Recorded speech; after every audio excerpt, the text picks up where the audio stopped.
Oke, fokus Halmahera Tengah Halteng ya bro. Halteng ini episentrumnya konflik tanah adat tambah tambang nikel sekarang. Makanya desakan Shirley soal regulasi tanah adat itu ngena banget di sana. Situasi tanah adat di Halteng sekarang. 1. Zona konflik utama, Weda Tengah dan Weda Utara. Area Lalilov Sawai, Lalilov Bubiulan, Gemaf, Sagea. Ini yang dipantau CSOAYR. Isunya, tanah pertanian dan ulayat dijual paksa, petani dipaksa lepas lahan, ganti profesi. Mangrove dan reklamasi nelayan harus melot lebih jauh karena mangrove ditebang. PT IWEB tambah subkon. Semua fase dari konstruksi sampai pasca tambang dipegang Javi Investor Chain. PT TIT di Halteng subkon baru PT BPN. Udah kena kasus K3 keracunan karyawan Januari tahun 2025. 2. Kasus hukum terbaru Halteng. Kejari Halteng baru naikin status. Dugaan korupsi turap betan perkantoran KM3. Dari penyelidikan ke penyidikan. KM3 itu pusat pemerintahan Halteng. 3. Kenapa regulasi tanah adat penting di Halteng? Tanpa payung hukum yang jelas, masyarakat adat Weda sering ngalamin. Pertama, peta tumpang tindih, yup tambang vias tanah ulayat vias hutan adat. Kedua, konsultasi formalitas, musyawarah adat cuma seremoni. Keputusan udah di atas. Ketiga, kompensasi nggak adil.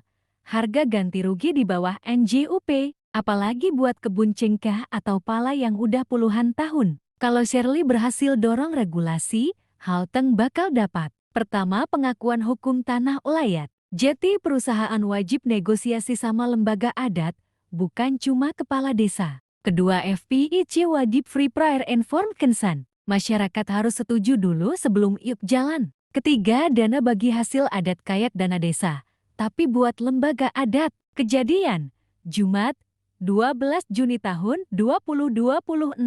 Tempat, peresmian gedung kantor wilayah Kemenkum Maluku Utara di Ternate. Yang hadir, Menteri Hukum Supratman Andi Aktas tambah Gubernur Shirley Konda. Apa yang didesak Shirley? Pertama, minta produk hukum khusus tanah adat. Shirley langsung sampaikan ke Menkum. Malut butuh regulasi yang jelas ngatur tanah adat. Soalnya konflik agraria di Malut makin sering. Apalagi ada tambang, smelter, sama proyek PSN. Kedua alasannya, Malut punya banyak wilayah adat dan tanah ulayat. Tanpa payung hukum, masyarakat adat sering kalah pas berhadapan sama perusahaan. Shirley mau kepastian hukum biar investasi jalan, tapi hak masyarakat adat tetap aman. Ketiga, konteks.